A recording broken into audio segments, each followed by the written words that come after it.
তো কোথায় যাচ্ছ?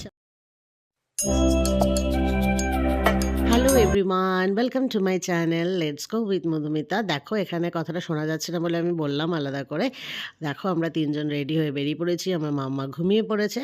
তো আমরা কোথায় যাচ্ছি দেখতে থাকো, আমার ভিডিওটা জানতে পারবে।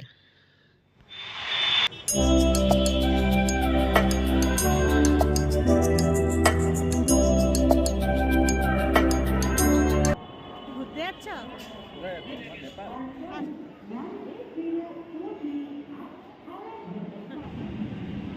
দেখো বুঝতেই পারছ, আমরা সবাই চলে এসেছি হাওড়া স্টেশন। আমাদের ট্রেনের নাম মিথিলা এক্সপ্রেস, দেখলেই তোমরা।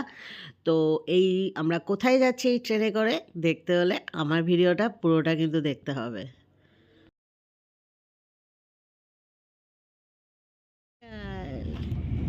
কি দেখছিস মামা? কি দেখছিস মামা? তো কোথায় যাচ্ছ? নেপালে। বাবা ঝালমুড়ি খাবে? থ্যাংক ইউ মামা। ট্রেনে যাবে আর ঝালমুড়ি খাবে না? ঝালমুড়ি একদম ঝাল ঝাল লঙ্কা দিয়ে সবচাইতে ভালো লাগে কি বলতো, নারকেলটা। এটা হচ্ছে স্পেশাল পাউডার। দেখো আমরা বাড়ি থেকে খাবার ক্যারি করেছিলাম। আগেই বলে রাখি, এই মিথিলা এক্সপ্রেসে কিন্তু কোনো প্যান্টিকার নেই। তো বাড়ি থেকে খাবার ক্যারি করে আনাটাই বেটার। তো আমরা বাড়ি থেকে খাবার ক্যারি করে এনেছিলাম। তো খেয়ে দিয়ে আমাদের পরের দিনের জন্য অপেক্ষা। আমাদের পৌঁছানোর সময় ছিল 9:15। আমরা বিফোর টাইমই পৌঁছে গেছিলাম। ট্রেনের সার্ভিস খুব ভালো ছিল, পরিষ্কার পরিচ্ছন্ন ছিল। Good morning. Good morning.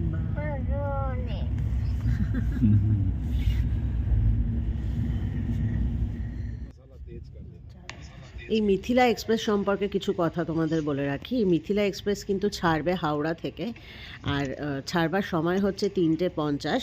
আর প্ল্যাটফর্ম নাম্বার 8 থেকে কিন্তু মিথিলা এক্সপ্রেস ছাড়ে। আর এটা যায় হচ্ছে রাক্সোল অবধি।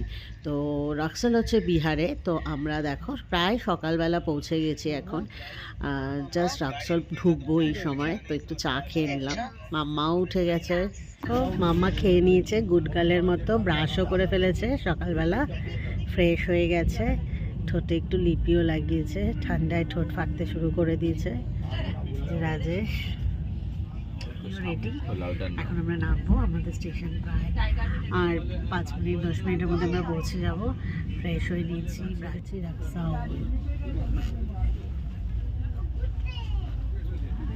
নামবো এখানে। এই ঘর তো দাঁড়িয়ে আছে, এই যে আমাদের সব লোকজন।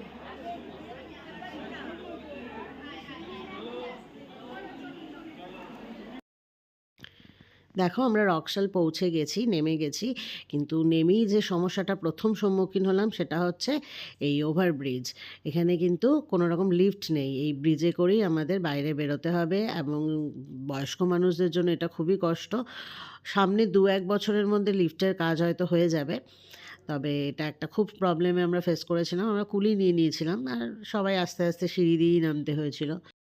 আমরা রক্সোল পৌঁছে গেছি। রক্সোলে আমরা ফ্রেশ হয়ে টিফিন করে বীরগঞ্জের উদ্দেশ্যে রওনা দেবো এখান থেকেই। যে আমাদের কয়েক ঘন্টার জন্য আমরা এখানে রেস্ট নেব।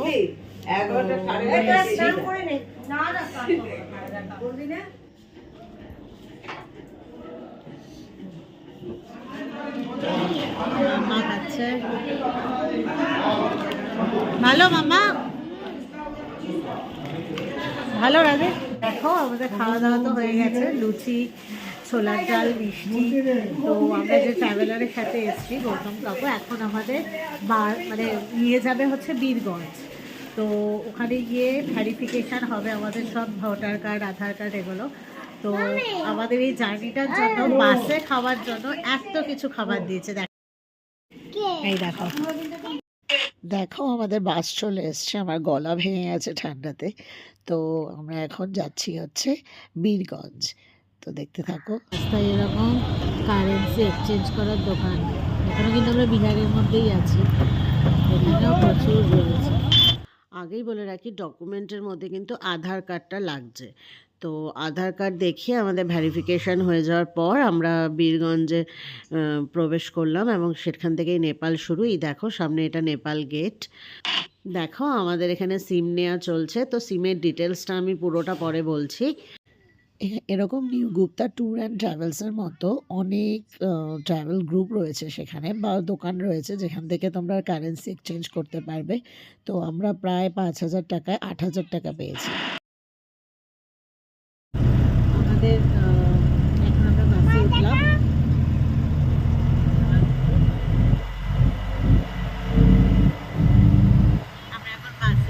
আমরা এখন যাচ্ছি চিতওয়ানের দিকে। আমাদের কারেন্সি চেঞ্জ, তারপরে সিম কার্ড চেঞ্জ, সব কিছু কমপ্লিট হয়ে গেছে। তো সিম কার্ডের ডিটেলস তোমাদের আমি সব বলে দেবো। সিম কার্ডের ওটা দেখো কি কোম্পানি সিম কার্ড, কি নাম, এনসেল পুরো ডিটেলসটা বলে দাও। আধার কার্ড দিতে হবে, ওরা সংশোধন করে দেবে। 200 টাকা দিয়ে রিচার্জ করতে হবে, 100 টাকা টক টাইম দেবে, 7 দিনের ভ্যালিডিটি আর আনলিমিটেড ইন্টারনেট। শুনলে তোমরা?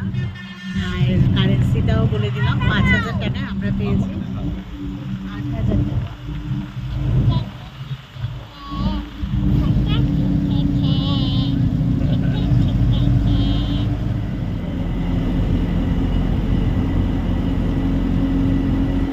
নেপালে ঢুকে গেছি, এবার আমাদের যাত্রা শুরু। প্রথম আমাদের ডেস্টিনেশন হচ্ছে চিতওয়ান ন্যাশনাল ফরেস্ট।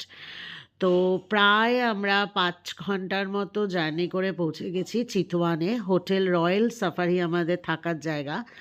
তো একদম পরিষ্কার পরিচ্ছন্ন একটা ছোট্ট জায়গা চিতওয়ান। ভীষণ ভালো লাগবে, কিন্তু প্রচণ্ড ঠান্ডা, যাকে বলে অস্বাভাবিক ঠান্ডা। এই দেখো আমরা জাস্ট হোটেলে নেমে আমাদের প্রচণ্ড ঠান্ডা লেগে গেছে। আর হোটেলটা সম্পর্কে বলবো, ভীষণ ভালো হোটেল।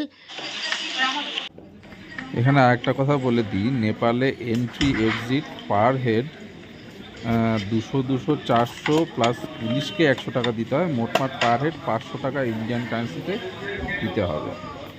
দেখো এটা আমাদের প্রথম হোটেল চিতওয়ানে। কালকে আমাদের জঙ্গল সাফারি রয়েছে। দেখো আমরা এখানে কতবারও গোটা উঠেছি।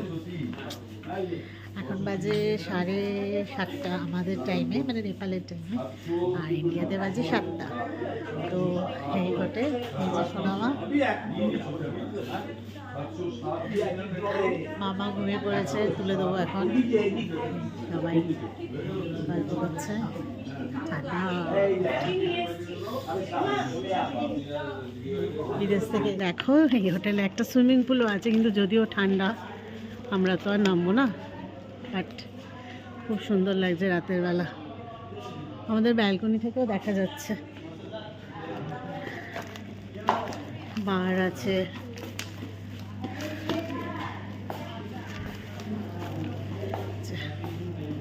বার কাউন্টার। খুব সুন্দর হোটেল। তোমরা কিন্তু চিতওয়ানে আসলে এই হোটেলটা আসবে। দেখো এটা আমাদের রুম। ঢুকে দুটো বড় বড় কিং সাইজ বেড। এই যে আমার মামা।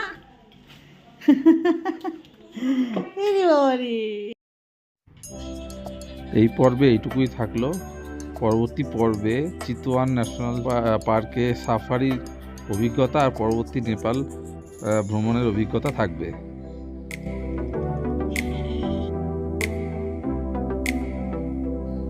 আর ভিডিওটা ভালো লাগলে অবশ্যই লাইক, কমেন্ট, সাবস্ক্রাইব করবে।